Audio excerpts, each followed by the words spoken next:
más que nunca, creo que debemos de recordar a la gente qué significa el nacimiento de Jesús, aunque la fecha esté equivocada, aunque Jesús no haya nacido el 25 de diciembre. La gente necesita, ¿sabes por qué? Porque hoy la sociedad, el mundo, todos los medios están insistiendo en quitar a Cristo, aún hasta de esta fecha o de esta temporada, donde se supone que se recuerda el nacimiento de Jesús. Insisto, aunque la fecha no sea la correcta. Y nosotros como cristianos, si esto ha sido una influencia que se ha diseminado por tantísimos siglos, ¿cuál influencia? La influencia de recordar la importancia del nacimiento de Jesús. Esa es la influencia. Y que nuestros ancestros en la fe, nuestros ancestros, nuestros hermanos, al principio de los siglos, al principio de la era cristiana, en los primeros siglos de la era cristiana, ellos consideraron que podían o debían evangelizar, escucha bien, debían evangelizar a las naciones que no eran cristianas. Y dentro de ese evangelismo, de esas buenas nuevas, tenían que predicar la parte medular importante del nacimiento de Jesús, quien después murió en la cruz y resucitó entre los muertos. Y se dieron cuenta que en esta época las naciones no cristianas tenían un montón de fiestas, tenían un montón de celebraciones, tenían un montón de reuniones donde comían, donde bebían, donde fornicaban, y lo hacían a divinidades falsas. Y nuestros hermanos del primer siglo, del segundo siglo, del tercer siglo, ellos dijeron, ¿cuáles son las razones de estas fiestas? Investigando un poco se dieron cuenta que había un parámetro o un punto en común. Todas las naciones no cristianas en estas fechas estaban celebrando al sol, al dios sol, con todas sus variantes, de nombre que pudieran tener dependiendo de la cultura. Y cuando se dieron cuenta que se celebraban a estas falsas divinidades, ellos, como una estrategia evangelística, una estrategia de predicar la verdad, les dijeron: dejen de celebrar a esos falsos dioses y celebren al único Dios verdadero. Dejen de estar celebrando al sol con todas sus expresiones. Y esta festividad del culto al sol viene de este solsticio de invierno, que por cierto este año fue ayer, no siempre cae en la misma fecha. Y el solsticio de invierno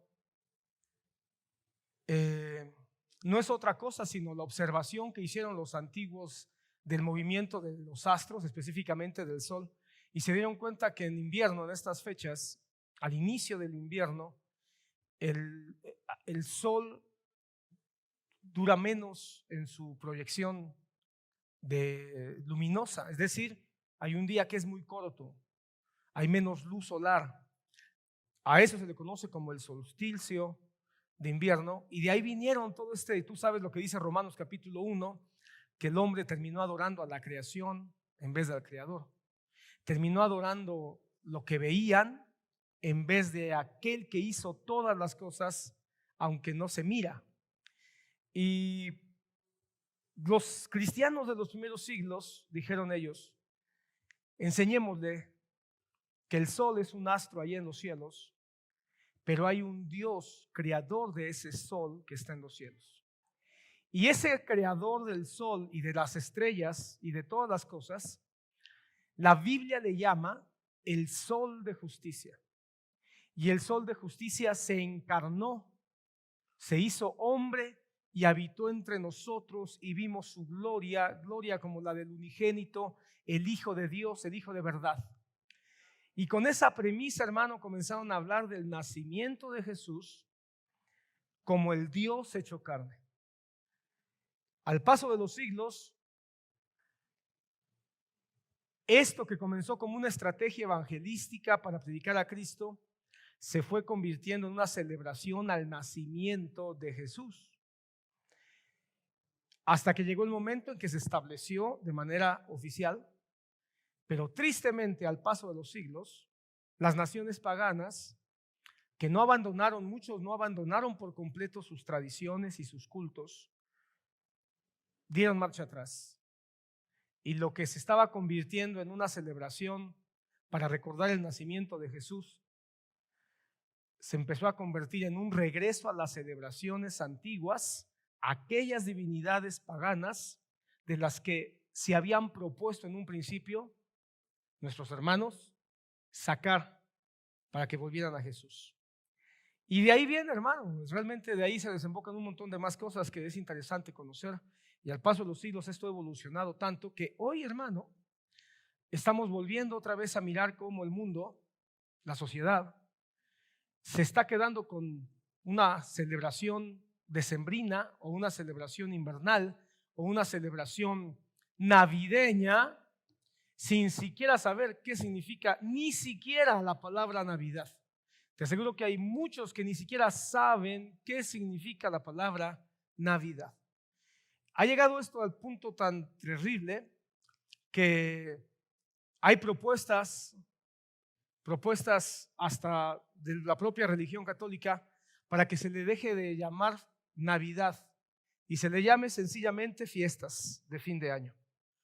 Se le deje de llamar Feliz Navidad y se le llame simplemente Felices Fiestas. Y aunque yo tengo muy claro en mi corazón, en mi conciencia y en mi convicción, no es una fecha trascendental históricamente hablando o bíblicamente hablando, porque Jesús no nació en estas fechas. Por el otro lado, tengo que reconocer la victoria que representó en los primeros siglos para sacar a las naciones que no conocían a Dios y llevarlas a Jesús. Y tengo que reconocer también el intento de muchos hermanos en muchas épocas que han tratado genuinamente de tomar esta fecha para poder hablar de la gente de Jesús. Creo que si entendiéramos esto, pudiéramos darle una vuelta de tuerca y realmente hacer lo que Dios nos ha mandado. El Señor no nos ha mandado a celebrar la Navidad. El Señor nos ha mandado a predicar a Cristo. Y creo que podemos aprovechar todas las veces que sean necesarias y todas las veces que estén a nuestro alcance para poder predicar a Cristo, porque esa es nuestra misión. Quiero que abras conmigo un pasaje y desde aquí quiero seguir platicando algunas cosas que espero sean importantes. Isaías capítulo 9, vamos a abrir el profeta Isaías. Bien, quiero leer este cántico. Al parecer, hermano, los versículos del versículo 2 en adelante del capítulo 9, todo parece o apunta que era un canto, era una especie de salmo que Isaías plasma ahí. Está escrito de manera poética, pero quiero leer solamente 7 versículos. Ya, si tú quieres leer todo este poema interesante que el profeta habla, pero quiero leer este pasaje y quiero poner mi atención en los últimos 2 versículos, versículos 6 y 7. Dice la palabra así: el pueblo que andaba en tinieblas ha visto gran luz. A los que habitaban en tierra de sombra y de muerte, la luz ha resplandecido sobre ellos. Multiplicaste la nación, aumentaste su alegría. Se alegran en tu presencia como con la alegría de la cosecha, como se regocijan los hombres cuando se reparten el botín. Porque tú quebrarás el yugo de su carga, el báculo de sus hombros y la vara de su opresor, como en la batalla de Madián. Porque toda bota que calza el guerrero en el fragor de la batalla y el manto revolcado en sangre serán para quemar combustible para el fuego. Versículo 6. Porque un niño nos ha nacido, un hijo nos ha sido dado, y la soberanía reposará sobre sus hombros.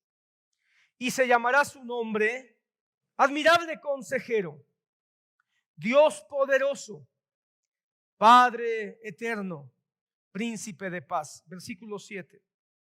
El aumento de su soberanía y de la paz no tendrán fin sobre el trono de David y sobre su reino, para afianzarlo y sostenerlo con el derecho y la justicia. Desde entonces y para siempre, el celo del Señor de los ejércitos hará esto. Amén. Que el Señor bendiga su palabra en esta hora. ¿Puedes tomar tu lugar, hermano? El pueblo que andaba en tinieblas ha visto gran luz. Ese es el mensaje, hermano, que debería de reinar hoy como fue hace 2000 años. Ha venido gran luz. Y esa gran luz ha venido para dar rescate. Ha venido para dar libertad al pueblo. Pero ¿cómo se ha manifestado esa gran luz? Esa gran luz para quitar la sombra de la muerte. Esta gran luz para aumentar la alegría. Esta gran luz para quitar toda carga y toda opresión de pecado. ¿Cómo es que esa gran luz ha venido? El versículo 6 y 7 nos dan la respuesta. Porque un niño nos ha nacido, un hijo nos ha dado y la soberanía reposará sobre sus hombros. Ha venido a través de Jesús, hermano. Yo sé que eso lo ves, yo sé que eso lo miras, yo sé que eso lo entiendes bien. Pero queremos entrar un poco más allá. Si ustedes se recuerdan, hace 2 años estuvimos estudiando el reino de Dios aquí en la iglesia. Vimos varios pasajes del reino de Dios, estudiamos el sermón del monte de Mateo, del libro de Mateo, y vimos varias cosas acerca del reino de Dios. Pero ¿qué tema tan importante es el reino de Dios? Cuando hablamos del reino de Dios, hermano, estamos hablando prácticamente del centro del plan divino. El centro del plan divino, hermano, es manifestar su reino. Hablar del reino de Dios, hermano, es algo que a veces no le damos mucha importancia, no le damos mucha relevancia. Enfatizamos más otras cosas, pero hermano, el 90% de todo lo que Jesucristo habla, lo enfoca de una manera directa o indirecta con el reino de Dios. La palabra dice que el principio del evangelio fue Juan Bautista diciendo: alegraos porque el reino de los cielos se ha acercado. El último mensaje que Pablo predica en el libro de los Hechos, el último capítulo de Hechos es: y Pablo estaba en la cárcel predicando el reino de los cielos. Entonces, el reino de los cielos, hermano, es una constante dentro del propósito del plan divino. Y el nacimiento de Jesús, hermano, tiene que ver con el reino de Dios. Cuando Jesús nace para dejar claro que el reino de los cielos estaba siendo manifestado, estaba siendo establecido. Cuando Cristo nace para dejar en claro que Él es el soberano. Quiero que notes, dice el profeta Isaías: un niño nos ha nacido, la soberanía reposará sobre sus hombros. Cuando habla de la soberanía, está hablando de su majestad. Y más adelante dice: su paz no tendrá fin, porque sobre el trono de David y sobre su reino se afianzará el derecho y la justicia. El profeta está hablando del heredero al trono de David. Está hablando entonces de un rey. Cuando nosotros entendemos que el nacimiento de Cristo marca un momento culminante, escucha lo que voy a decir, un momento tangible. Por primera vez en toda la historia de Israel, el reino de Dios se hace tangible, se puede tocar. Por primera vez, el reino de Dios se puede observar en el pesebre donde Jesús es puesto. Esto es formidable, hermano. ¿Cuántos están viendo el nacimiento de Jesús como el nacimiento de un rey genuinamente? ¿Cuántos realmente están entendiendo lo que significa el nacimiento de un soberano? ¿Cuántos están entendiendo lo que significa el nacimiento de aquel que tiene poder? Ahora, ¿cuántos están entendiendo que el nacimiento de Jesús significa el nacimiento de un rey que va a poner fin a todos los enemigos sobre sus súbditos?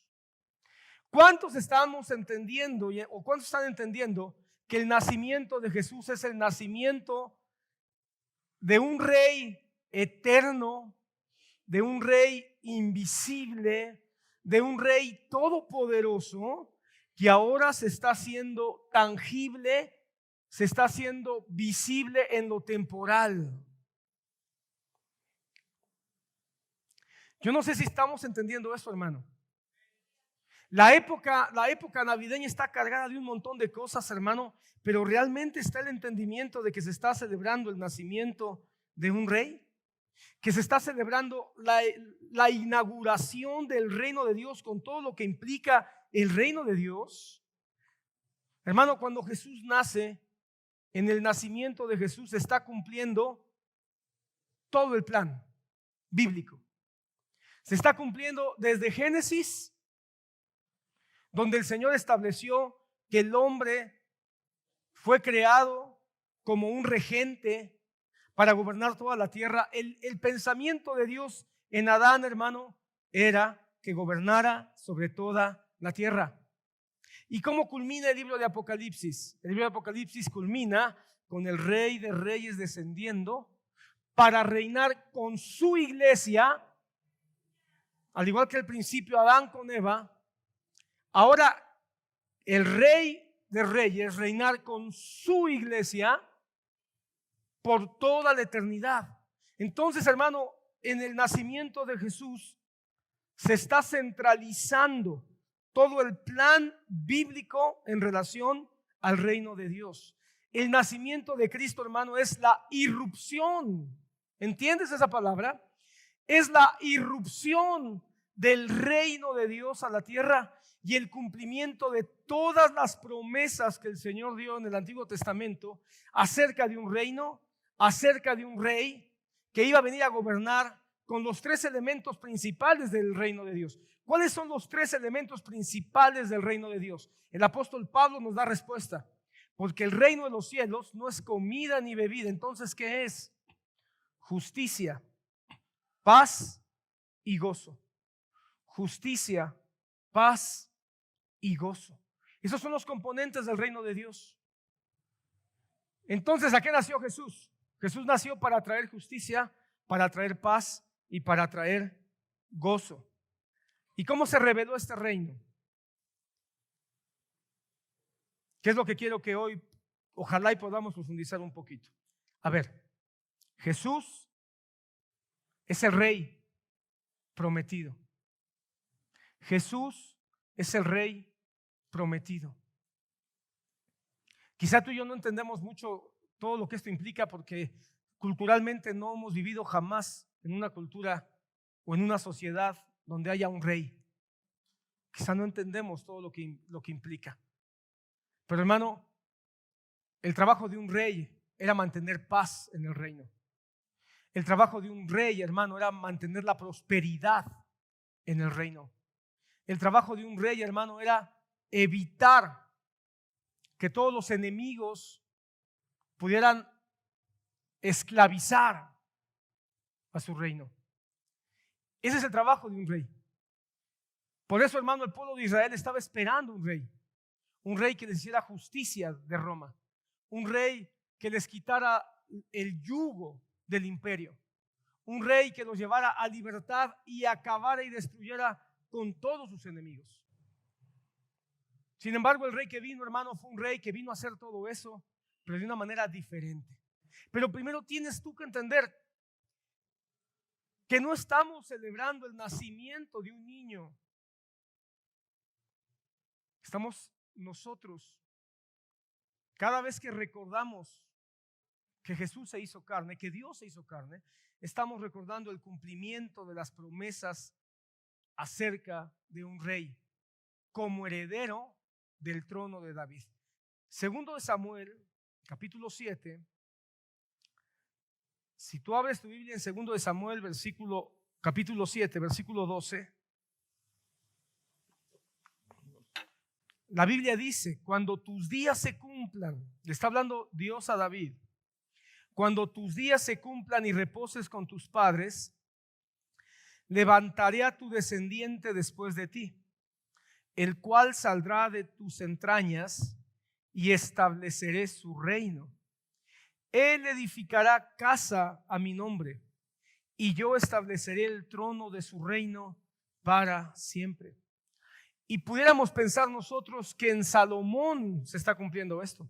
Solo que Salomón tuvo un problema, porque Salomón ciertamente construye el templo, pero cuando Salomón muere, se acabó su reino. El reino se divide. Entonces pudiéramos pensar que esta promesa no se cumplió si pensamos en Salomón. Sin embargo, hermano, cuando nosotros vemos que Dios no estaba hablando de Salomón, sino estaba hablando de un descendiente de David más allá en el tiempo.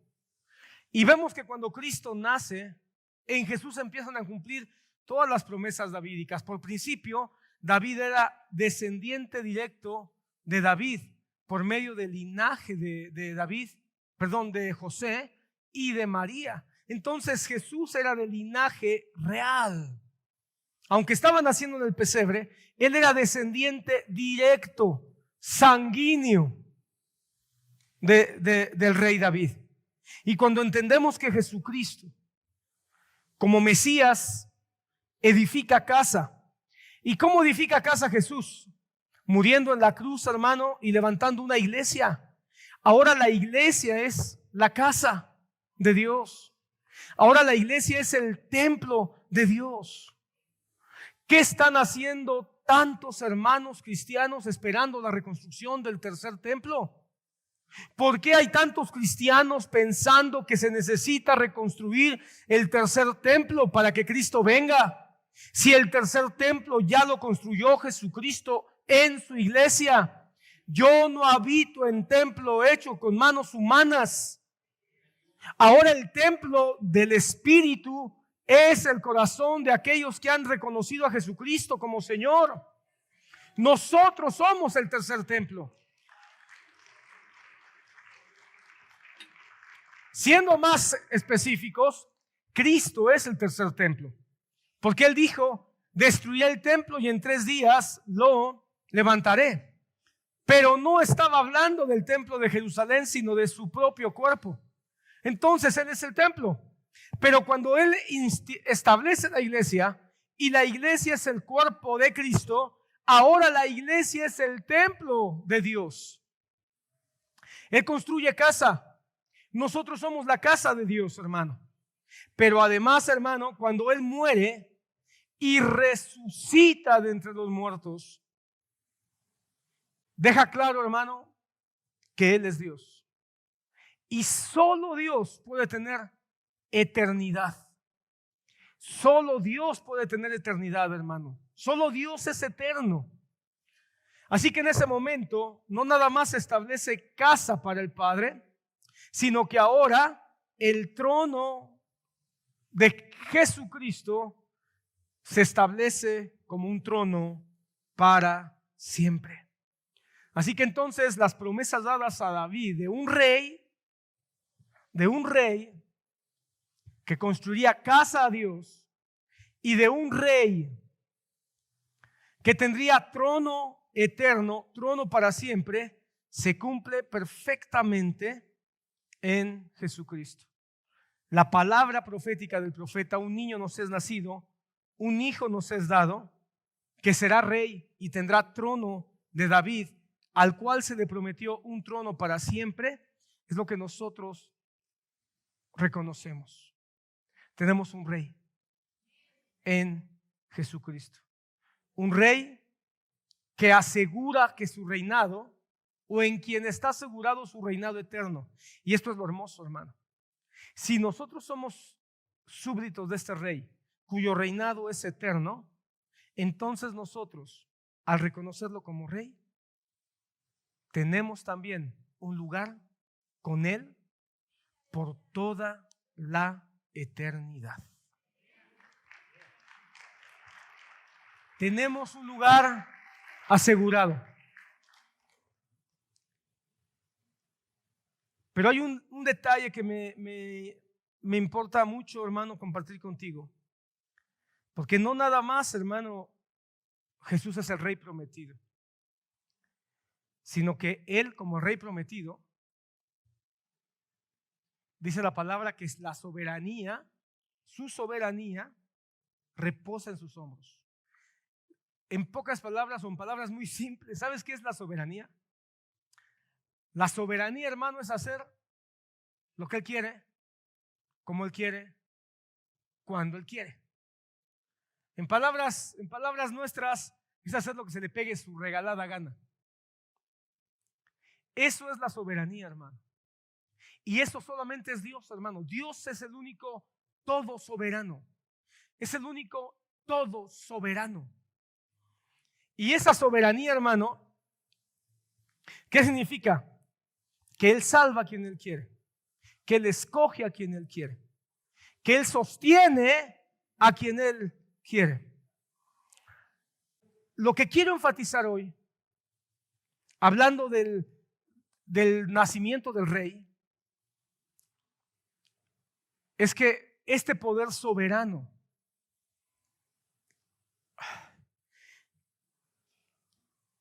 o este soberano Rey eterno comenzó esta manifestación de su soberanía y de su poder desde el momento en que se encarna.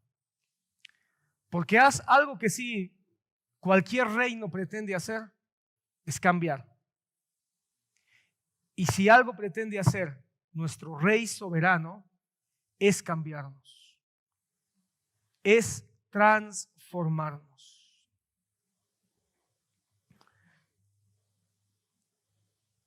Como es un reino al revés, nuestro Rey quiere cambiarnos desde nuestro interior y que nuestro interior, al ser transformados, pueda transformar también nuestra forma de vida. ¿Por qué no cambiamos, hermano? ¿Por qué no cambiamos? Porque no estamos permitiendo que el Rey, o no nos estamos entregando para que el Rey haga su obra desde adentro de nosotros. El Rey que tenemos no quiere cambios superficiales de afuera, porque eso se llama religión.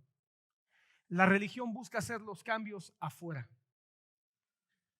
pero el Señor quiere que haya cambios desde adentro, que haya una transformación desde adentro.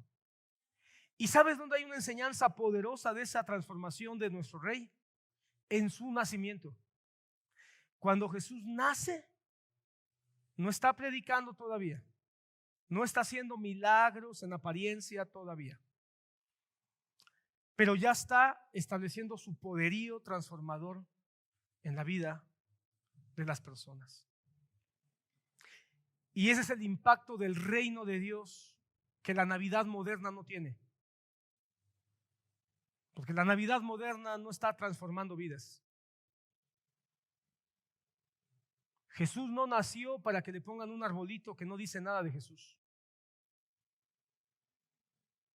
ni para que le escriban cartas a seres ficticios, llámale como le llames, que no tienen nada que ver con Jesús. Cuando Jesús nace, hermano, no nada más cambió el curso de la historia, porque eso ya de por sí es glorioso. Jesús nace y cambia el curso de la historia. ¿Estás de acuerdo conmigo? ¿Y sabes por qué cambió el curso de la historia? Porque Él es rey. Hermanos, solo los nacimientos de los grandes monarcas, de los grandes líderes, de los grandes reyes, son los que han hecho movimientos en la historia. Si tú lo observas, hermanos, son los reyes, son los gobernantes, los que establecen los grandes movimientos, los grandes momentos de la historia. Pero no ha habido ningún rey, no ha habido ningún monarca en toda la historia que haya transformado el movimiento mismo de la historia en un antes y después de. Y ese papel,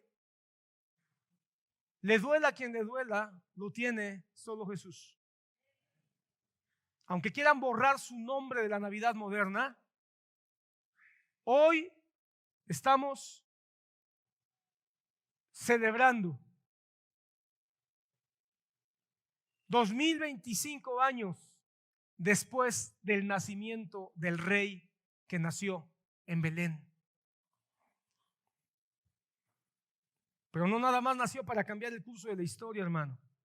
Que eso ya es bastante, para mí bastante importante, bastante poderoso, bastante glorioso, hermano. Que yo pueda estar caminando y decir, yo camino detrás del rey que cambió la historia.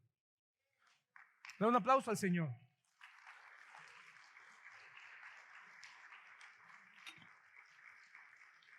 Hermano, tú y yo no estamos caminando detrás de un líder religioso, hermano. Nosotros no estamos caminando detrás solamente de una figura mística o espiritual. Nosotros no estamos detrás de Mahoma, que solo fue un profeta pederasta, violador y asesino. No estamos caminando detrás de un hombre iluminado como Buda, quien fue un hombre que siempre trató de encontrar la paz interior y al final reconoció que no pudo lograr la paz. No estamos caminando detrás de un hombre que se autonombra vicario de Cristo y se sienta en un trono en el Vaticano, en Roma. No estamos detrás de un líder religioso, hermano. Cuando Jesús nació, no nació como un gran líder de la religión. Eso es lo que el mundo no entiende ni acepta. Ellos escuchan el nombre de Jesús y dicen, están hablando de religión. Empezamos a hablar de Jesús. No hay que hablar de religión. Y no están entendiendo que cuando Jesús nace, no nació un líder religioso. Nació el rey, señoras y señores. Nació el rey. Nació el rey de reyes. Nosotros seguimos a un rey. Tú ya no necesitas ningún rey, ni poner tu esperanza en ningún gobernante, porque tú y yo ya tenemos a nuestro gran gobernante. Por eso no necesitamos seguir a un apóstol o a un profeta, porque nosotros ya tenemos a nuestro rey que nació en Belén, hermano, para establecer su soberanía. Pero, hermano, cuando el rey de reyes nace, así que, hermano, solo permíteme sembrarte esta idea en tu mente y en tu corazón. Nosotros seguimos a un rey. El que nació en Belén fue el rey de reyes. Cuando tú y yo estamos hablando de Jesús, no estamos hablando de religión. Estamos hablando del gobierno de Dios. Quizá por eso el mundo, inconscientemente dirigido por Satanás, se revienta en su mente y rechina sus dientes cuando hablamos de Jesús, porque el mundo no quiere que nadie más gobierne su vida pecaminosa. Cuando ellos rechazan el nombre de Jesús, no están rechazando una religión, están rechazando un gobierno. Ese es el problema, hermano. Que como cristianos pensamos que tenemos una religión y nos estamos olvidando que somos súbditos de un reino. Una religión muchas veces solamente trata de calmar tu hambre y tu sed de tranquilidad espiritual. Pero no hemos encontrado nosotros solo eso. Hemos encontrado a alguien que representa una vida completamente diferente. Y es ahí donde como cristianos hemos fallado. Porque nosotros deberíamos de estar viviendo no una religión que calme nuestras conciencias cada domingo, sino deberíamos estar viviendo un estilo de vida que represente la nacionalidad que nosotros tenemos ahora. como hijos del reino. Hay muchas religiones y muchas religiones con el seudónimo de cristiano, pero hermano amado, te aseguro que el reino de Dios solo es uno, solo es uno. El reino de Dios solo es uno y no todos estamos entendiéndolo y no todos estamos observándolo y no todos estamos caminando conforme al llamado que tenemos para vivir el reino de Dios. Pero volvamos acá. Cuando Jesús nace, el reino de Dios se establece. Y vuelvo a insistir, Jesús todavía no hace un milagro. Jesús todavía no predica un sermón transformador a través de sus conceptos o ideas. Jesús todavía no está subiendo a la cruz, hermano, pero ya está transformando vidas, porque eso es lo que hace el reino de Dios, hermano. Mira cómo transforma vida. Cuando Jesús nace, hermano, una jovencita, algunos dicen que no tenía más quizá de 16 años, que tenía una vida común y quizá cuya máxima aspiración en ese momento de su vida era casarse, tener una familia, en ese momento es transformada cuando se le dice: hey, bienaventurada, porque has sido favorecida para que de ti nazca el Salvador del mundo. Y la vida de María, hermano, fue transformada cuando ella acepta ese papel. Hermano, ¿qué aceptó María? Hermano, María aceptó un Salvador por principio. Ella misma lo dice. Ella misma reconoce que ha visto la salvación del Señor. Pero no nada más esto, hermano, ella reconoce o acepta el reino de Dios. Ella obedece. Cuando ella obedece, está obedeciendo al Rey. Cuando ella acepta el plan, está obedeciendo al Rey, hermano. Y esa jovencita, hermano, con esas aspiraciones ordinarias, humanas, terrenales que tenían, fue transformada en esa mujer, hermano, que se convirtió en un ejemplo y que hasta el día de hoy, hermano, tiene que seguir siendo vista como un ejemplo de fe y como un ejemplo de obediencia. Si un mensaje nos da María, es que no hay otra como María para tener fe, que no hay otra como María para obedecer. Ella tuvo fe en el plan, ella creyó en el plan, aunque parecía una locura. He aquí una virgen dará a luz un hijo. Eso es una locura. Aceptó que en ella se cumpliera la profecía. He aquí una virgen dará a luz un hijo y llamará su nombre Emmanuel. Ella aceptó esa locura porque el reino de los cielos es al revés. Aceptó, y quizá no lo miraba al principio, pero después se entendió que estaba aceptando el desprecio, que estaba aceptando la desaprobación. Pero ella prefirió el escarnio y la desaprobación del mundo con tal de obedecer.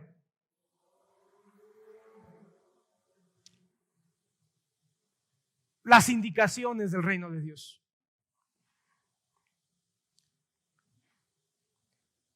Pero junto con ella, quien fuera su esposo, José, un carpintero enamorado de una jovencita y quizá cuyo sueño era resignarse a nunca ser reconocido como descendiente de David y ser un constructor de casas o de edificios y tener un buen negocio como constructor y con ello poder sostener a su familia. Bueno, este carpintero, hermano, su vida fue interrumpida y escúchame, transformada. Cuando él acepta, después de pensar, después de sufrir, después de cuestionar, después de dudar. Por eso me encanta José, porque se parece mucho a nosotros. Cuestionando, dudando, preocupándose, sin poder dormir. ¿O por qué piensas que Dios le manda un ángel al sueño? Porque el pobre no podía dormir, estaba con un sueño intranquilo, tenía un sueño sin reposo. Y Dios manda un ángel ahí a su sueño para que en medio de su sueño intranquilo, lleno de dudas, de preocupaciones y de preguntas, Dios se encargara de llevarlo, porque siempre es Dios el que nos lleva, hermano.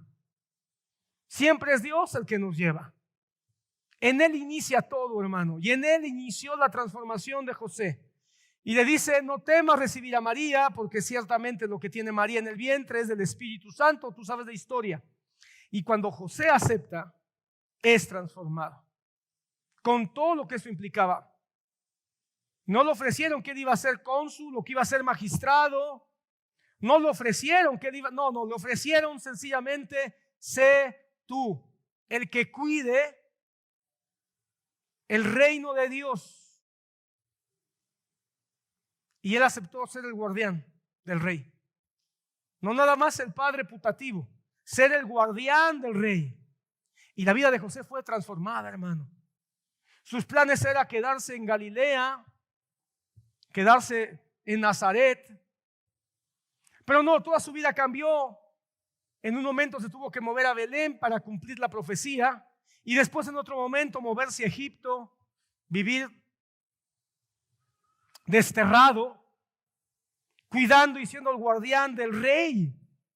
Hermano, ¿tú crees que José no entendió eso? Yo quiero pensar que sí. Él entendió que él era el guardián del rey. Y para ser el guardián del rey tuvo que abandonar sueños, abandonar planes, abandonar proyectos para vivir el reino, hermano. ¿Por qué cuando nace Jesús, hombres sencillos y marginados fueron convocados? Cuando los pastores llegaron, hermano, dice que el ángel les dije: y encontrarán al niño envuelto en pañales. Y alguien dirá: ¿y eso qué? ¿Que no todos los niños están en pañales? Pero para ellos sabían que eso era una profecía que se estaba cumpliendo. La profecía que decía que el Rey de Reyes sería envuelto en pañales y alimentado con mantequilla y miel. Ellos sabían que eso no era nada más palabras, eran un mensaje codificado. El Rey de Reyes será como tú. Será como tú. Nacerá como tú. Será envuelto en pañales igual que tú. Pero cuando tú tengas un encuentro con Él, aunque Él sea como tú no volverás a ser el mismo. Y cuando llegaron ellos, hermano, hubo un cambio. Sus corazones se rindieron, pero hubo un cambio. Porque cuando ellos regresaron, ¿sabes qué dice la palabra? Que regresaron proclamando todo lo que habían visto y oído. Los primeros evangelistas, hermano, los primeros proclamadores de la vida, no vieron ni un milagro. No escucharon un sermón bien estructurado. Los primeros evangelistas vieron y entendieron por revelación que el Rey de Reyes había venido para habitar entre nosotros. Hermano, y si alguien fue profundamente transformado a causa del soberano que estaban haciendo, esos fueron los magos, hermano. Los magos de Oriente, extranjeros, gentiles. Hermano, esto es maravilloso. Porque la profecía decía también que cuando viniera el Rey de Reyes, los gentiles serían atraídos a Él.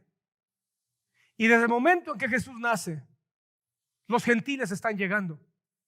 A veces pensamos que los gentiles llegaron hasta que los samaritanos. Hermanos, la profecía decía que Jesús tenía que nacer en Belén, en Galilea de los gentiles.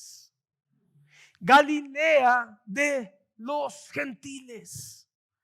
Así que desde el momento en que Jesús se encarna, desde que el Verbo toma cuerpo, el Rey empieza a cumplir su plan completo. Hermano, todo el Evangelio, escucha, todo el Evangelio está contenido en el nacimiento de Jesús. A veces pensamos los primeros evangelistas fue la samaritana. No, fueron los pastores. Los primeros gentiles fue el centurión romano que vino a pedir sanidad para su siervo. No, fueron los magos. Las primeras personas transformadas fueron los 12 apóstoles. No, fueron María y José.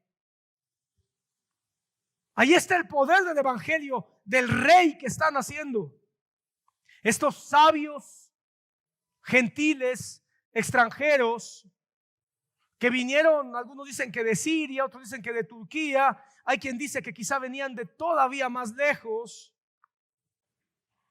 que fueron guiados por una estrella. Hermano, esta estrella no era Venus. Esta estrella, hermano, no era el cometa Halley. Hoy todavía algunos están tratando de encontrar una explicación lógica y científica. No, es que hay rastros históricos que en el año 4 antes de Cristo por la región de Galilea pasó un cometa y hermano, ¿y cuando un cometa rompe su trayectoria? ¿Y cuando un cometa se deja de mirar? Hermano, esta estrella, hermano, si tú la comparas a la luz de lo que Dios dice en su palabra en el libro de Apocalipsis y en el libro de Job, esta estrella era un ser. ¿Qué dice Apocalipsis? Porque las estrellas que viste en su mano son los ángeles. Son los ángeles. Entonces, hermano, si Apocalipsis dice que las estrellas en la mano de Jesús son ángeles, ¿por qué esta estrella no puede ser un ángel? Ahora, ¿qué dice Job? Dice, como las estrellas se regocijaban y alababan tu nombre antes de que crearas todas las cosas. A ver, si el Señor todavía no creaba todas las cosas y ya estaban estrellas alabando y glorificando a Dios, entonces ¿quiénes eran esas estrellas? Entonces no eran las estrellas, los soles del universo. Eran criaturas creadas por Dios para alabar y darle gloria todo el tiempo. ¿Y quiénes son estos? A la luz de Apocalipsis dice que eran seres vivientes, dicen que eran querubines, que eran serafines, que eran ángeles. Así que esta estrella, hermano, que muestra una ruta que aparece y que desaparece de repente, hermano, esto no era un astro, era un ser que estaba guiando. Así como hoy mismo, hermano, el Señor nos guía a través de su Espíritu Santo por medio de su palabra bendita. Los magos fueron diligentes en ver la estrella, entender su mensaje y obedecer como súbditos de un reino. Y nosotros tenemos al Espíritu Santo y tenemos su bendita palabra y todavía estamos buscando otras estrellas, consultando horóscopos. Y ahí estamos esperando que se levanten profetas y decreto y declaro y proclamo. ¿Qué son el rey o qué cosa? Ahí estamos siguiendo a falsos reyes. ¡Decreto! A ver, espérame, ¿eres rey? Y peor todavía, te dicen, y usted, decrete. A ver, espérame, que no, el decreto ya fue hecho desde la eternidad. ¿No dice la palabra que el decreto divino fue establecido desde la eternidad? Ya hay un decreto. Y nos estamos tragando toda esa basura que le roban la gloria al rey. Los sabios fueron humildes, sencillos, obedecieron la luz y caminaron detrás de la luz. Tú y yo tenemos una luz, hermano. Cristo es la luz y está aquí, hermano, en cada página. Y por la luz de su Espíritu Santo nos quiere mostrar la luz de su palabra para poder caminar conforme al reino. Cuando los reyes vienen, hermano, ellos trajeron 3 ofrendas o 3 clases de ofrendas: oro, incienso y mirra. De ahí el error de pensar que eran 3 reyes, ¿verdad? O 3 magos. No eran reyes, la Biblia no dice que fueran reyes.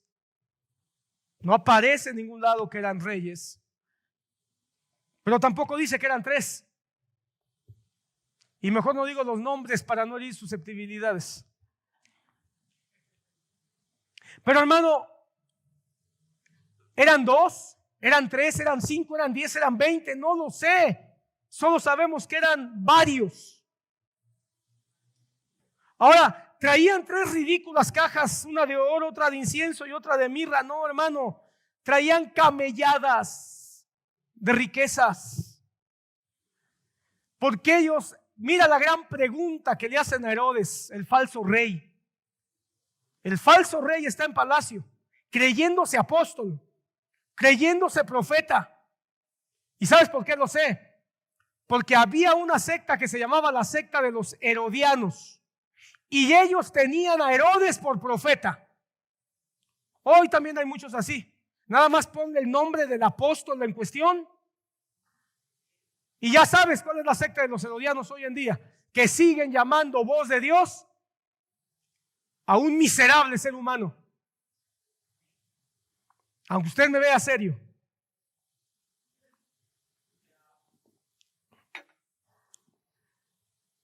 ¿Sabes cómo le decían a los que seguían a un tipo ahí en Waco, Texas, y que terminaron todos muertos? Los davidianos, ¿verdad? Porque su líder se llamaba, su apóstol, ¿cómo se llamaba? David Koresh, ¿verdad? David Koresh. ¿Y cómo le decían? Los davidianos. Bueno, en el tiempo de Jesús estaban los herodianos. Hoy sigue habiendo igual. Pero cuando llegaron al palacio de este falso apóstol, falso profeta, falso rey, ¿cuál fue la pregunta de los magos? ¿Dónde ha nacido el rey de los judíos? Porque vimos su estrella y hemos venido a adorarle. ¿A qué venían? A adorarle. Ellos entendían bien que un rey merecía adoración, merecía entrega, merecía humillación. Ellos entendían lo que era la adoración. Obediencia. Nosotros no somos reyes, somos magos, somos sabios, escudriñamos las escrituras, vimos su estrella iluminándonos y queremos adorar a este rey. ¿Entiendes tú todo eso? ¿Tú ya entendiste por las escrituras quién es la luz? ¿Quién es la luz de justicia? ¿Quién es la luz que resplandece en medio de la oscuridad? Por medio de las escrituras, tu corazón ya fue movido para venir a buscar al Rey todas las veces que puedas. Y esto es lo que hace la diferencia. Porque la adoración siempre da. La adoración siempre da. Esa es la gran diferencia entre tener un rey y tener un ídolo. Porque al ídolo se le va siempre a pedir. Y cuando se le da al ídolo, se le da para que el ídolo me regrese algo a cambio.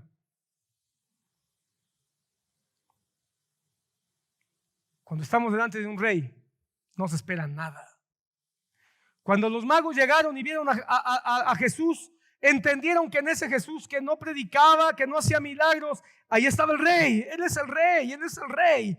Entonces lee tu Biblia, lee el Evangelio de Mateo, literalmente dice, y postrándose lo adoraron. ¿Hace cuánto que no te postras ante el rey?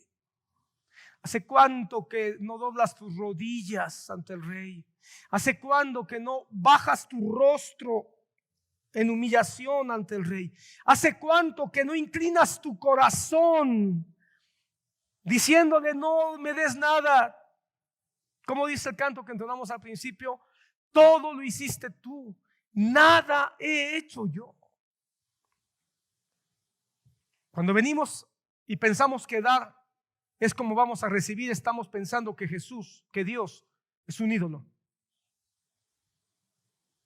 Hay quien diezma esperando recibir. Hay quien ofrenda esperando recibir. Hay quien se congrega esperando que Dios diga, ay, qué bueno que te congregaste, gracias por venir a verme, te voy a dar, ¿qué quieres?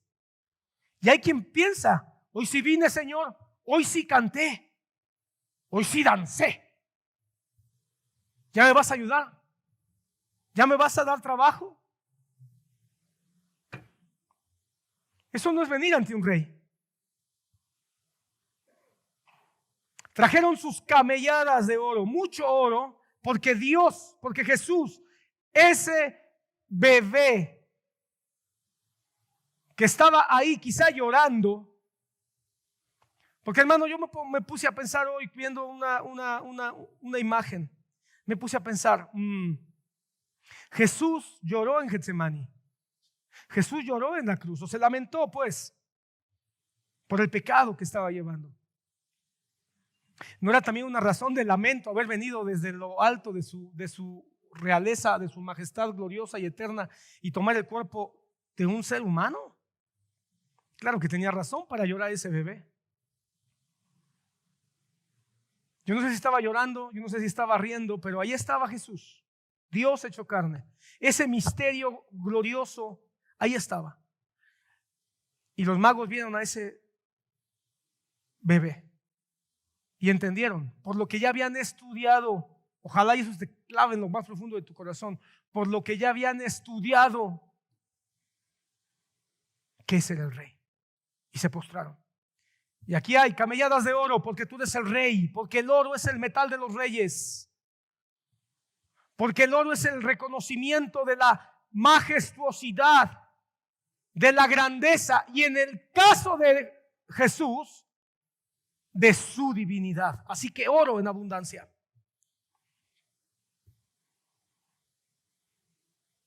Le trajeron incienso en abundancia. Un incienso, hermano, a veces nosotros pensamos en el incienso de pachuli que ponen ahí en el centro. Las varitas, pensamos esas varitas de pachuli ahí que ponen. No, hermano, el incienso era un ingrediente aromático muy valioso que se usaba para muchas cosas, para hacer perfumes, para hacer medicinas. Se usaba para muchas cosas. Y una característica del incienso, hermano, en los términos del pueblo de Israel, es que con el incienso se reconocía al sacerdote. Porque al sacerdote se le ungía con un incienso, un aceite que tenía incienso, pero muy especial. Y era el sacerdote quien era reconocido con incienso, pero no nada más reconocido, sino que era solo y solamente el sacerdote quien podía tomar el incienso, encender el incienso y entrar a la presencia de Dios. Así que cuando trajeron el incienso estaban diciendo: tú eres mi sacerdote, no solo eres mi rey, eres nuestro sacerdote, el único que puede interceder por nosotros, el único que puede entrar en presencia del Padre y cerrar el espacio que nos tenía divididos a Dios y a nosotros. Estaban reconociendo a su sacerdote. Por eso nosotros no tenemos que estar reconociendo hoy a hombres con faldas que se llaman sacerdotes. Tenemos un sacerdote que entró, hermano, con su propia sangre, hermano, hasta el lugar santísimo y rompió la separación, y con su propio cuerpo hizo un puente para que nosotros podamos ahora acercarnos a Él. Pero los magos no nada más llevaron incienso. ¿Qué más llevaron? Mirra. Y la mirra, hermano, es un aceite, una especie de goma muy amarga, pero también muy valiosa. La mirra también tenía varios usos dentro de la época. Pero la mirra, hermano, tiene un sabor amargo. Y la mirra, hermano, para muchos, hermano, representa al Cordero de Dios, que tendría que sufrir el sacrificio para darnos el más grande beneficio con su sangre, el perdón de nuestros pecados. Así que qué interesante que en alguna forma figurada los magos están reconociendo al Rey, al intercesor y al sacrificio redentor. Qué interesante. Pero hay una frase ahí que me llama la atención. Dice la palabra, si tú buscas Mateo capítulo 2, vas a encontrar que dice: y cuando ellos terminaron, ¿de qué? De adorar, regresaron por un camino diferente. Los magos fueron transformados. No regresaron a su misma vida. No regresaron por sus mismas rutinas. Fueron transformados. Si hay algo que yo le pido al Señor hoy, hermano, es: Señor, ayúdame, transfórmame. Señor, ayúdame a no volver a caer en una rutina. Señor, por favor, transfórmame un poquito más. Necesito más de tu transformación. Señor, si he estado caminando por los mismos caminos, ayúdame para caminar un camino diferente. Si he caído en ideas, en conceptos carnales o en conceptos humanos, muéstrame un camino diferente. Si he seguido el camino de los hombres, ayúdame para no seguir el camino de los hombres. Los magos fueron transformados, yendo o regresando por un camino diferente.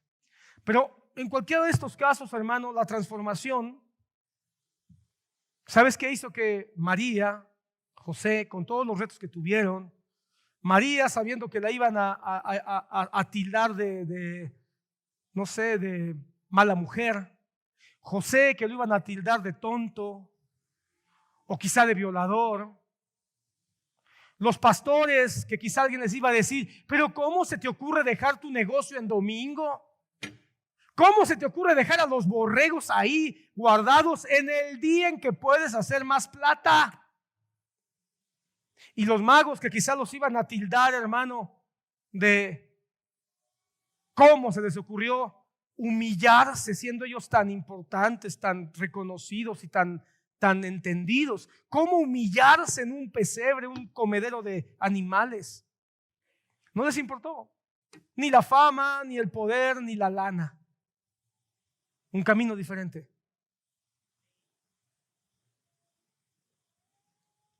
Pero ellos, sus vidas fueron llenas de esperanza. Sus vidas fueron llenas de un propósito.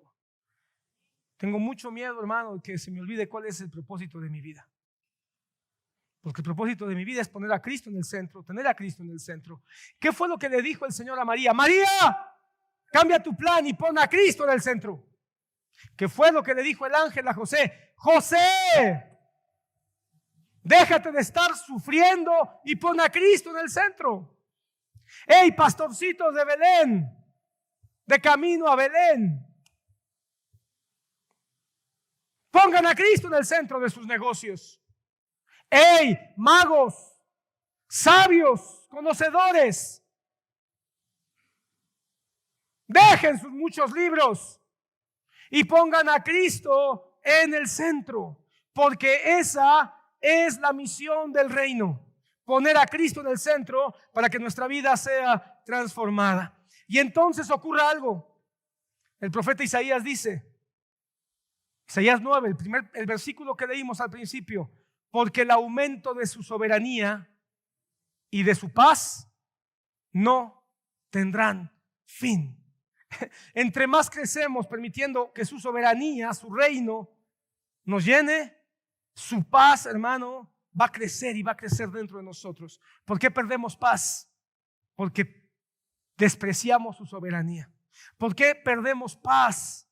Porque no obedecemos su soberanía. ¿Por qué perdemos paz? Porque no aceptamos su reino en nuestras vidas. Hermano, el reino de Dios, como te puedes dar cuenta con el nacimiento de Jesús, es un reino dinámico. Cuando Jesús nace, hermano, no nace allí en el anonimato, ahí uno piensa, ¿verdad? El pesebre, pobrecitos, ahí en silencio, ahí a lo mejor con solo una lamparita de aceite. Nadie se dio cuenta. ¿Cómo no se van a dar cuenta? Que no estuvieron ahí los pastores, que no estuvieron ahí los ángeles, que no estuvo ahí la estrella alumbrando, que no vinieron los magos de Oriente, ¿eh? Fue dinámico el nacimiento de Jesús, tan dinámico que provocó que Herodes mandara movilizar todo su reino mundano para tratar de matar a Jesús. Eso es lo que hace Jesús, hermano. Cuando el reino de Dios, cuando la iglesia se llena de esa fuerza que el reino de Dios nos da, el mundo nos quiere matar. Como esta marcha que unos homosexuales hicieron, hermano, Y cabal, hermano, la marcha de estos homosexuales, no sé en qué país fue, pasó enfrente de una iglesia cristiana en domingo. Bueno, tenían culto. ¿Y sabes qué hicieron los LGTB? Se metieron a la iglesia. Una iglesia pequeñita que su puerta daba a la calle. Cuando escucharon los cantos, se metieron los LGTB y unos más se quedaron afuera y empezaron a burlarse de los cristianos que estaban cantando. Los cristianos estaban cantando, levantando sus manos y ellos empezaron a moverse. Hermano, tú sabes cómo se mueven los homosexuales de una manera sensual, grotesca, ¿verdad? Y empezaron a moverse haciendo burla de los cristianos. ¿Sabes qué hicieron los cristianos? Yo le vi la cara a más de uno, como que apretó los puños. Pero siguieron cantando con más fuerza, hasta que los homosexuales se cansaron. Y se han de haber cansado porque dijeron, no podemos hacer que estos cristianos dejen de cantarle a su Dios, mejor vámonos. ¿Y a ti qué te hace que le dejes de cantar a tu rey? ¿Qué hace que le dejes de cantar a tu rey en el trabajo? ¿Qué hace que le dejes de cantar a tu rey en tu escuela, en tu familia, en tu estilo de vida? Tus problemas familiares, tus problemas económicos, tus deudas, el que te vayan a correr del trabajo, tus negocios. ¿Qué es lo que hace que tú no hables de Cristo? ¿Qué es lo que hace que no vivas a Cristo? Tu rutina religiosa, ya estamos muy acostumbrados a la iglesia, al culto. El reino de Dios es dinámico. Cuando Jesús nace, hubo dinamismo puro. A veces pensamos que el mayor movimiento, hermano, fue en la cruz del Calvario. Y sí, ciertamente ahí fue el clímax. Ahí fue una bomba atómica, hermano, que impactó el universo entero, sin duda. Pero cuando Jesús nace, hermano, es el reino de Dios manifestándose. Tenía que ser dinámico, con movimiento, con expansión. Si alguien piensa que el reino de los cielos comenzó a expandirse después de la resurrección, no has entendido el nacimiento de Jesús. No has entendido por qué Mateo y Lucas de manera principal, Juan, aunque con otros términos, ponen el nacimiento de Jesús en sus mensajes. Porque ahí comienza el reino de Dios. Ahora, ¿sabes qué otro mensaje nos deja el reino de Dios en el nacimiento de Jesús? Que el reino de Dios no depende de fuerza humana. Dime qué fuerza humana había en el pesebre. ¿María era fuerte? No, hermano, era una muchachita. ¿José era fuerte? No, hermano, aunque era un carpintero y definitivamente tenía una fuerza física notable, no era lo suficientemente fuerte. ¿Los magos de Oriente eran fuertes? No, hermano. ¿Los pastores? No, un ejército de 10 soldados los hubiera acabado aunque ellos fueran 40. ¿Dónde estaba la fuerza de María, de José, de los pastores y de los magos? En Cristo en el centro, en el rey que estaba naciendo.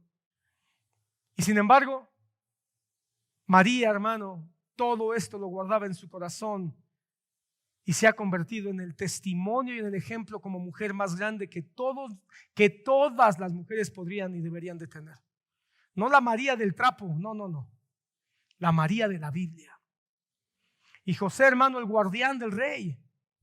¿No es un gran mensaje de aquellos que deberíamos ser hombres que se levanten para defender nuestras convicciones acerca de quién es Jesús? No importa la edad que tengamos. ¿Y los pastores qué te parece? Salieron a hablar del Señor. ¿Dónde estaba su poder para hablar del Rey de Reyes que estaban haciendo? Y los magos, su poder estaba en aquel que vieron y entendieron por la luz que estaban recibiendo que era el único que merecía toda la adoración. Hoy tenemos el Espíritu Santo y ¿sabes qué? El Espíritu Santo es dinámico. Y el Espíritu Santo quiere que si Jesús ya nació en ti, seas valiente, seas atrevido, no te avergüences y, ¿cómo lo digo? Y le pidamos su ayuda para caminar por un camino diferente al que hemos caminado hasta ahora. El reino de los cielos en el nacimiento de Jesús hizo que los humildes fueran exaltados, hizo que los quebrantados fueran consolados y que los perdidos en sus pecados fueran encontrados. A eso vino Jesús, a exaltarte. A eso vino Jesús, a consolarte en todas tus tristezas. A eso vino Jesús, a perdonarte de todos tus pecados. ¿Ya reconociste a Jesús como Rey? El nacimiento de Jesús, hermano, no se trata nada más de reconocer que Jesús nació, como muchos hacen. ¿Qué es la Navidad? Ah, sí, Jesús nació. Pero ¿entiendes qué es eso? Nació un Salvador. Pero no solo un Salvador. Nació el Rey. ¿Entiendes eso? O nada más dices, nació Jesús. ¿Quién es Jesús? Pues Jesús, el que nació, ¿no? Nació el Salvador, pero también nació el Rey.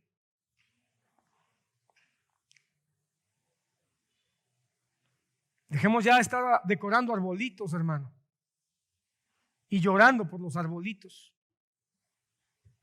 Y demos una respuesta activa al mundo de lo que significa el nacimiento de un Rey. Si tú reconoces a Jesús como Rey, hermano, entonces, ¿por qué no hoy le permitimos que su reino transforme nuestras prioridades, transforme nuestras relaciones? ¿Sabes por qué María y José fueron un matrimonio de éxito hasta el día en que José se murió? Porque Jesús estaba en el centro de ellos. ¿Para qué vivía María? No vivía para estar celando a José, María vivía aún en su matrimonio porque Jesús estaba en el centro. Y cuando nacieron otros hijos y vinieron los hermanos de Jesús, José y María educaron a sus hijos que vinieron después, teniendo al Rey en el centro. Y no pienses que José, hermano, toda su vida era la hermosa esposa que tenía. No, hermano. Él era un hombre que cuidaba, respetaba, velaba por su esposa, porque Cristo estaba en el centro. ¿Sabes quién era el más importante en el matrimonio de María y José? Cristo. ¿Quién es el más importante en tu matrimonio? ¿De veras? Fueron poquitos, ¿eh? O el más importante ni siquiera es tu esposa, eres tú. O la más importante ni siquiera es tu esposo, eres tú. Cristo en el centro transformó las relaciones. Y Cristo en el centro transformó el propósito. Cuando Jesús nace, hermano, nos dice una cosa: seamos humildes. El nacimiento de Jesús nos dice que Él nació siendo Rey en una condición muy sencilla, porque vino a servirnos. Jesús nació para servirnos. La humildad del nacimiento de Jesús nos dice: vine a servirte. En la Santa Cena el Señor se amarró un trapo en la cintura para lavarle los pies a los discípulos y decirles: vine a servirte. En el pesebre lo envolvieron con pañales para darnos el mismo mensaje: vine a servirte. Así que la humildad del nacimiento de Jesús nos debe de recordar: y tú ya reconociste al Rey, eres súbdito del Rey, ok, ¿y estás aquí para servir a otros? Si tú y yo entendemos quién es el Rey y qué es el reino, entonces vamos a servir al Rey. Y servir al Rey, en palabras de Jesús, es: sírvanse los unos a los otros. El nacimiento de Jesús como Rey es para que nosotros proclamemos las buenas nuevas. Y las buenas nuevas son buenas nuevas de salvación. Las buenas nuevas son precisamente la expansión del reino de Dios. El reino de Dios no es exclusivo de unos cuantos. Si fuera exclusivo, hermano, el Señor nace en el anonimato, pero Él llama a representantes de lo que Él quiere hacer con su reino: hombres, mujeres, pobres, ricos, sabios, ignorantes, con trabajo, sin trabajo, no importa, vengan. Todos tienen una invitación para venir al conocimiento del Rey de Reyes. Hermano, hoy es el mismo llamado. Somos llamados a dar las buenas nuevas. Somos llamados a dar las buenas nuevas, y las buenas nuevas es: ha nacido el Rey, obedezcámoslo. Hermano, Jesús nació para que tengas esperanza. Jesús nació para que entres en acción. Esperanza y acción. Si tienes esperanza, te vas a mover. El que no tiene esperanza está deprimido. El que no tiene esperanza está detenido. El que no tiene esperanza está frenado. El que no tiene esperanza, hermano, dice: ¿para qué leo la Biblia? ¿Para qué oro? ¿Para qué me congrego? ¿Para qué perdono? ¿Para qué sirvo? El que no tiene esperanza, hermano, ya no tiene al Rey de Reyes en el centro de su vida y ya ha puesto otra cosa. El que tiene esperanza, hermano, como María, José, los pastores, los magos y todos los que han tenido un encuentro con Jesús, puedo no tenerlo nada, pero si tengo al Rey de Reyes, lo tengo todo.